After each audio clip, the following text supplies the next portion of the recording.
So our next speaker is Mike Koenigs. And one thing, I have so much on the page about him, but what I want to say about Mike is he has so many big numbers, and I just want to say bigger heart. And that's what stands out for me, is this bigger heart, somebody that really walks his talks.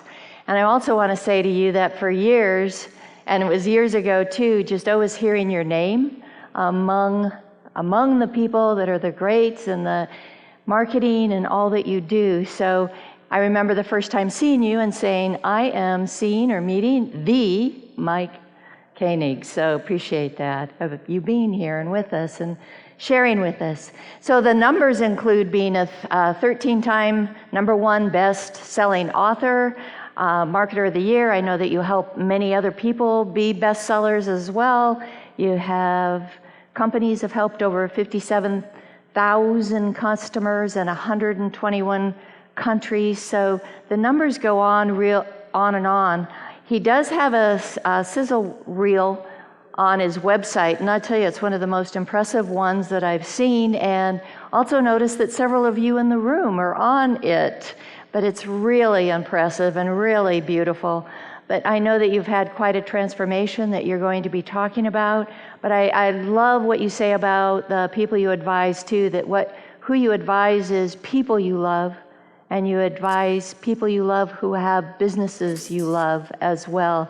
So the heart space really stands out with all else that you're doing out there. And welcome Mike to the stage. Thank you. I appreciate you. All right. Well, thank you. Wow, thank you. I'm getting all teary thinking about you right now. So what I love most about this community is the heart. And that's why I'm here today. So the title of this is Reinventing Yourself After Reinventing Yourself. What to do when you outgrow who you are, what you do, who you do it for, and why you do it. Yes. And so I'm just curious, by show of hands, how many of you are experiencing, or raise your hand if you're experiencing a reinvention or a need to reinvent right now. You feel this pain inside you. And the way I describe it is, it aches so much your soul hurts. Have you experienced that or felt it before? Good. This is really for you. But also, if you would just shout, I'd be curious, how many reinventions do you believe you've had in your personal and professional life and career? Just shout them out. 5, 20, 10, great. Good. I know I was just talking to Ariel about this, and she said, I'm going through one right now. I get bored after 7 years. And one of my goals today is to share with you why this is happening, because there's actually some interesting science behind this, and also just some downloads I've been receiving. The way I'm going to begin today is with a story that was shared to me by a good friend of mine. His name's Lee Stein. So in a mother's womb were 2 babies. One asked the other, do you believe in life after delivery? The other replied, why, of course, there has to be something after delivery. Maybe we are here to prepare ourselves for what we will be later. Nonsense, said the first. There is no life after delivery. What kind of life would that be? The second said, I don't know, but there will be more light than here. Maybe we will walk with our legs and eat with our mouths. Maybe we will have other senses that we can't understand right now. The first replied, that is absurd. Walking is impossible. And eating with our mouths, ridiculous. The umbilical cord supplies nutrition and everything we need. But the umbilical cord is so short, life after delivery is to be logically excluded. The second insisted, well, I think there is something, and maybe it's different than it is here. Maybe we won't need this physical cord anymore. Nonsense. And moreover, if there is life, then why has no one ever come back from there? Delivery is the end of life. And in the after delivery, there's nothing but darkness and silence and oblivion. It takes us nowhere. Well, I don't know, said the second, but certainly we will meet Mother and she will take care of us. The first replied, Mother? You actually believe in Mother? That's laughable. If Mother exists, then where is she now? The second said, she is all around us. We are surrounded by her. We are of her. It is in her that we live. Without her, this world would not and could not exist. Said the first, well, I don't see her, so it is only logical that she doesn't exist. To which the second replied, sometimes when you're in silence and you focus and you really listen, you can perceive her presence and you can hear her loving voice calling down from above. Thank you. This is the first time I've ever shared what I'm going to share to anyone but some very intimate friends of mine. And even my closest friends don't know about this journey. And first, before I tell you this, the short backstory on me is I was born and raised in a small town in Minnesota. I felt like an alien the moment I was born. And looking back, what I learned how to do, because I hated being lower middle class and I didn't identify with where I came from, I taught myself how to program at an early age, and I started writing video games and hacking. And I started working full-time when I was 16, never went to school, and then started my first businesses around 18 on. My first company was called Digital Cafe. It was one of the first interactive marketing agencies in the world. It got sold to a publicly traded company. Then I started figuring out how to hack search engines and create videos online before there was a YouTube, and that turned into another business called Traffic Geyser. The next company was called Instant Customer. I kind of did the same thing with mobile text marketing. Along the way, I also met Arielle Ford, and she and I created a product called Everything You Should Know About Publishing, Publicity, Promotion, and Building a Platform. She taught me the essence of the publishing world. And along the way, finally, my old patterns of behavior and my internal rage and anger manifested as a disease. I was diagnosed with stage 3A colorectal cancer that nearly killed me. And that's been about 6 years now.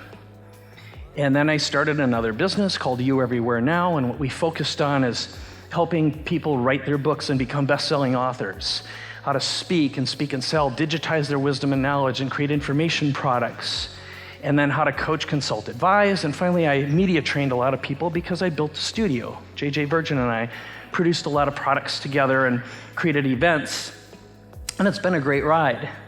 But starting about 2 years ago, I started having severe anxiety attacks, and for the first time that I know of, genuine physical depression. I did not want to get out of bed. I didn't know what this was, and I could not explain it. And Vivian observed this, witnessed it, watched it, and over a course of about 2 years, made some significant life changes. I made the decision at that point, and it wasn't until at least 8 months later that I realized my soul was in pain and something had to change. And so, as a result, a transformation began. And the biggest one, however, came when I remember Vivian and I were going through one of our cycles. And I would say we've probably gone through 3 near destructions in our marriage, at least, okay? And I will take full responsibility for being a man, a dumb man, okay? But she said something that rocked my world at its very core, and she said, I need to be elevated, elevate me.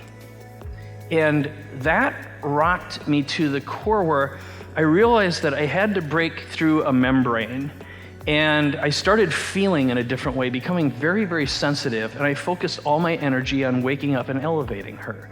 My behaviors changed, and what I focused on was finding a way to safely contain my divine feminine, my wife. Thank you. And that taught me much of what I'm going to share with you when I became present to the divine feminine and made a point to exist in the spiritual world and to just hold her and surround her fully and completely. That's when the changes began. And what I learned in the next transition, because what did happen is in the course of shutting down all of my businesses, and what I was terrified of was that this stupid machine that was killing me again, which I loved. I have no reason to feel the way I felt. After all, I have this beautiful wife, a great son, have made plenty of money and had all the accolades and stood on stages, blah, blah, blah, blah, blah. But that thing was broken. So what happened was I took what I had experienced and talked about it a little bit, and a lot of people raised their hands and said, can you help me reinvent too? And what I realized was I got joy from elevating other people instead of being transactional. That's really, and again, there were many, many, many little things that happened here. But what I learned how to do is exist simultaneously and oscillate between the physical world and the spiritual world simultaneously and drift between. And us fellow aliens here can identify with that, right? All right. So Vivian gave me this yesterday. It was the hardest thing I've ever done. I took the leap and I became the trusting twin and believed outside my constructs. That's what it took, was just this destruction. Again, I'll save you all the torturous process because it was painful and it sucked. But something popped up, which was reinvention, evolution, and re-evolution. I love these words. If you're a copywriter and appreciate words like I do, a re-evolution. So I'm going to guide you today through a couple of things. So, what happened as a result is I shut everything down. I reduced my expenses to the tune of millions of dollars, eliminated complexities in people, sold everything. And this past 6 months, I've taken off more time than I have in my entire professional career of 30 years. And in the course of all this, in the reinvention, what I would believe, I've created a life beyond my wildest dreams of reinventing, simplifying, minimizing, cutting costs, doing more. That's at least in the physical world. It's like everyone I talk to right now, if you feel this churn going on right now. Oh yeah, and on a nerd level, I built a new studio in our house, so I got rid of our office. And if you want to talk nerd talk later on, I'll go there with you, all right? But what I love to do is broadcast and capture knowledge and wisdom and connect deeply with people I love and adore. And I've managed to turn that into a very, very beautiful, thriving business filled with simplicity and abundance. And so there you go. That's the entertaining side. So one of the other big lessons is Vivian and I practiced a process of renegotiating the fabric of our marriage of 18 years now. And anyone who's been married longer than, I don't know, a month or 7 years or 20 years or however long it's been, know that we've got to go into, we change, and what we do become is anchored to someone we thought was someone a while ago, and we forget who they are evolving towards into as well, and learning how to forgive who we once saw, but who is here with us now. And so we began practicing this constant renegotiation, which we have on a very, very regular basis. And we've managed to do it so far without ayahuasca or any plant medicine or significant, we've gone through plenty of, pardon me? Without killing each other is exactly right. Thank you, Vivian. I know, she's here. She is my soul and my conscience. I will say, but another important thing is what we learn together, and what I want to present with you is just giving yourself permission to renegotiate any relationship at any time for any purpose. And think about how we're anchored to our traumas and our pains from our past, and how we evolve beyond our own perception of self. And this is necessary in the process of our own self-love and compassion.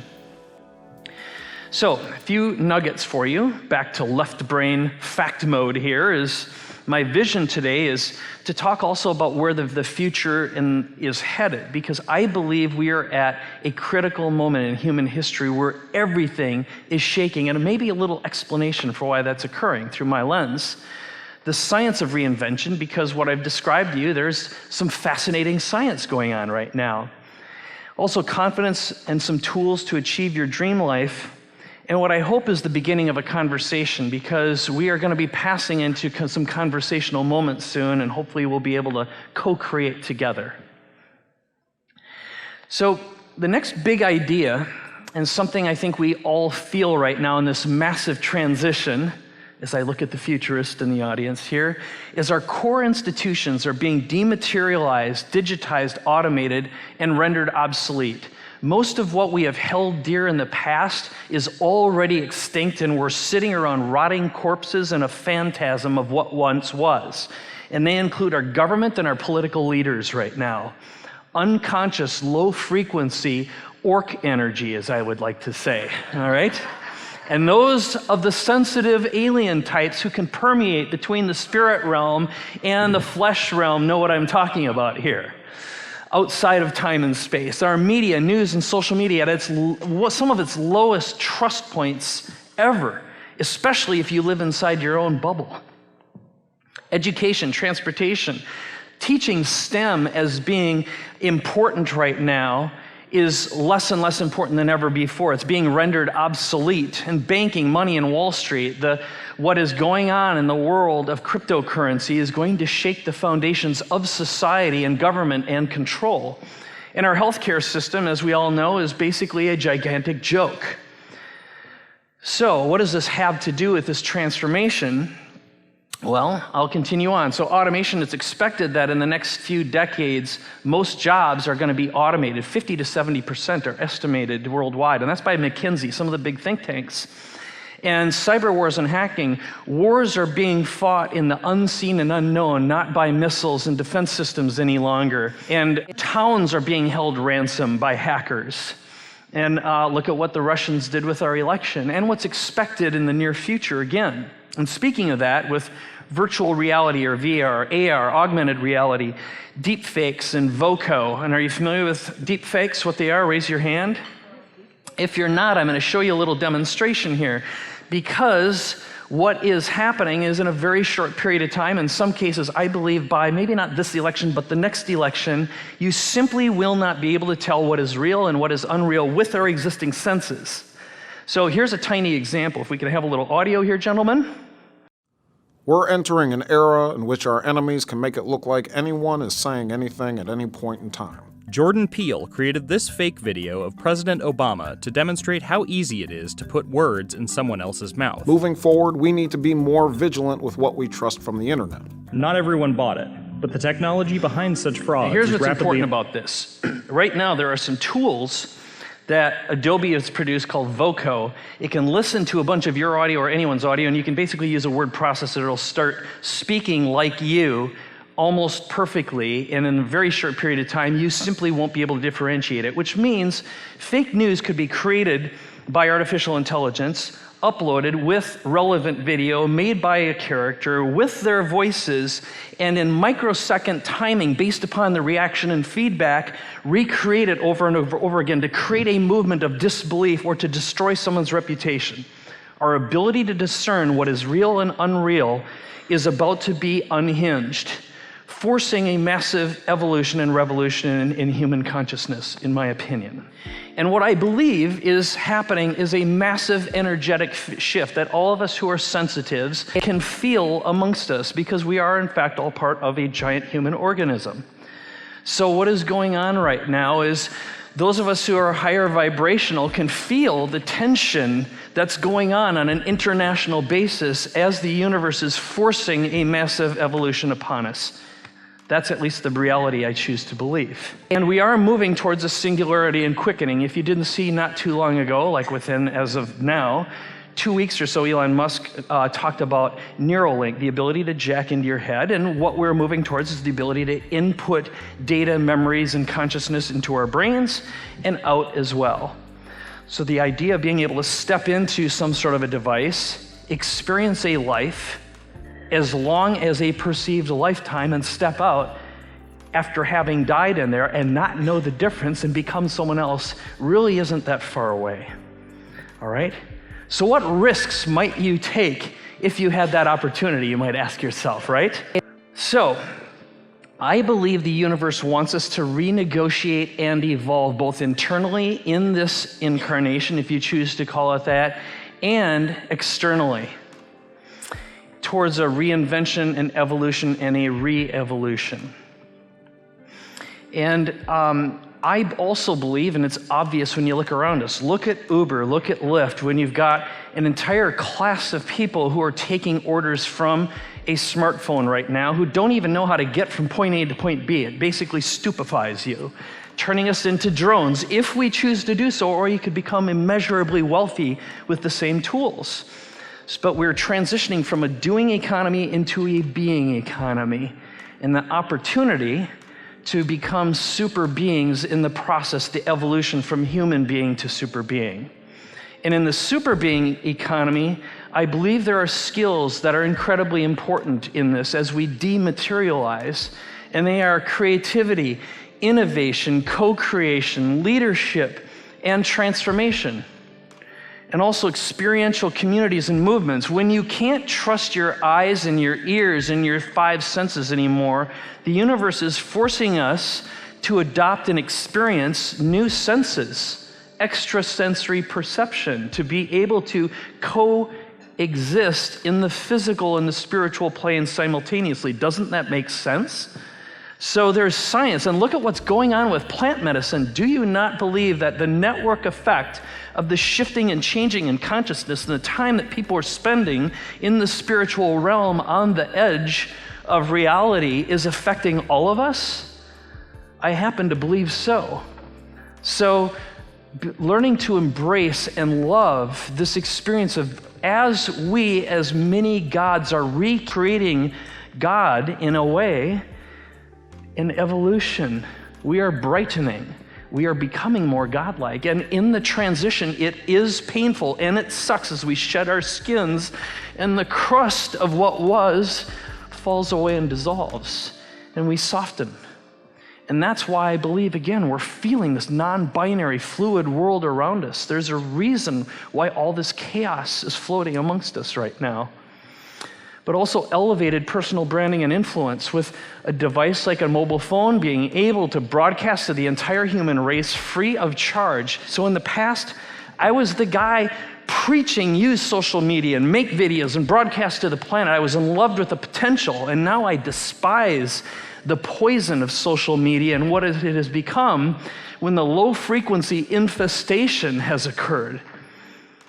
And yes, and it is a tool for good. We must just get through this raw, unpleasant re-evolution. So not too long ago, Stuart and I began a dialogue, and I shared with him some of these notions. I didn't have the language patterns. I didn't know exactly what to call it because I'm still trying to figure this stuff out. But he shared with me an article that completely shifted my perception. And by the way, thank you for the gift of you. I love who you are. So he's such an incredible human being and man. I just adore everything about you, both of you, Joni. So here was the article. It was published in The Atlantic. It's called "Your Professional Decline is Coming Much Sooner Than You Think." And if you haven't read this, check it out. You'll be able to get the video, of course, if you don't remember it. It's worth checking out. It is written by Arthur Brooks, a multiple New York Times bestselling author. He's been published in Atlantic and New York Times, and also served as, I believe, the president of the American Enterprise Institute, which is a big think tank in Washington, D.C. Fascinating guy, just filled with life. Also, his newest book that's coming out is Love Your Enemies, a good book for our times. Anyway, in this article, he opens it up with the story where he is flying on a plane and he overhears an older gentleman speaking to his wife saying, "I wish I were dead." And his wife is sitting next to him saying, "There, there, there," and talking back and forth. And when the plane landed, he stood up and looked. This gentleman stands up and he's a very well-recognized, very famous general, around 80 years old. And someone walks up to him and salutes him and thanks him for his service, and he beams with pride. But inside he knew what he experienced was this man who was stuck, energetically stuck. Well, in the process, Arthur was going through his own period of soul searching as well, knowing that it was time for him to leave, but he didn't know exactly what was going to come next. So dealing with this sense of evolving or re-evolving, whatever it would be. And he ended up going to Indu, and there he met a teacher, this guru, who I'm not going to attempt to pronounce his name, but he introduced him to the Hindu stages of life, ashramas. The question also that Arthur asked the teacher was, is there a loophole around suffering? Yeah. A hack. Let's get another hack here. And he said, well, first of all, he explained what the ashramas are. So the first one that we go through is Brahmacharya. I hope I'm pronouncing that right. I won't pretend. Brahmacharya. Thank you. It's nice to be surrounded with really smart people. Okay, so that's our youth and our learning. Our second is grihastha. Okay, good enough. All right. Career, wealth, and family. Now there are traps, however. Money, sex, power, and prestige. The truth is, most men never get past this stage in their lives. Most people, especially in our flesh, look at me society right now, probably don't either. So our feminine divine is being stuck here as well. Right? All right. So what happened next? Well, hopefully around 50 or so is vanaprastha, retiring into the forest, and that is becoming devoted to spirituality, service, and wisdom. So what's the fourth? Around 70, sannyasa, enlightenment, praying, and studying. Yeah, makes sense. Okay, so this is going back, I don't know how long, thousands of years probably, right? Some divine downloads have existed, making sense of this. But when Arthur told teacher about his experience observing the general, he said, well, it's easy. The general failed to leave the second stage. And misery is being addicted to the rewards of the world, remaining anchored to success, recognition, and long-lost skills. In other words, an attachment to where you are. And if your soul hurts and you're feeling this need and you're waking up with pain and anxiety and depression, maybe it is the universe screaming at you saying it is time to molt. So what the general needed to start was his own re-evolution, his reinvention and evolution simultaneously. So now I'm going to share with you and lead to a couple of tools that we're going to do together, but raise your hand if you're familiar with Dan Sullivan. Just curious here. Okay, great. So I met Dan almost 15 years ago, and he's become a very, very good friend. I adore this man and the way he thinks, and at 75, he's the most productive human being I know. He writes 4 books a quarter, and he loves to create and co-create. He's an amazing human being. And shameless plug, he and I started a podcast called Capability Amplifier. And what I didn't know at the time, and he had the foresight that I didn't, is it was a way of sort of documenting some of the process I had been going through in my own reinvention. But we talk about amplifying capabilities. And he represents this left brain logical guy. I'm sort of the other dude, kind of ping-ponging back and forth, and we have fantastic dialogues, and now I do interviews. But one of the benefits of this I've found is this is all I need to attract the perfect people I wish to work with, because if they've listened to 4 episodes, they're ready to talk and work together. So that's the shameless plug for podcasting, by the way. All right. So Dan is known for something called the Dan Sullivan question, also known as the R factor, and here's how it goes. So imagine that all of us here at TLC got together 1 year from now, and you chose today to begin your own re-evolution, your reinvention, and to detach and enter into the super being economy. So if we were meeting here 1 year from today and looking back over that year, what has to have happened during that period for you to feel happy about your progress? That is the question. And this, by the way, is the most powerful question I know of to begin an enrollment conversation with someone. In other words, this is how you and I can co-create a vision of your future and create your dream come true.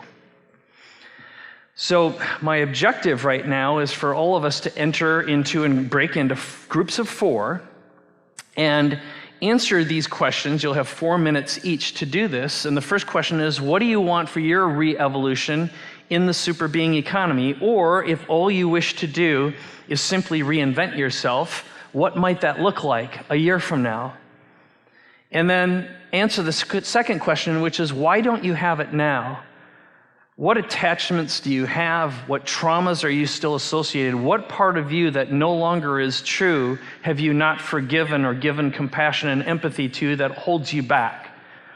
What are you and have you been unwilling to renegotiate with yourself and the person you love most in your life, who you blame for being stuck and still? Oh yeah, that bitch is loaded.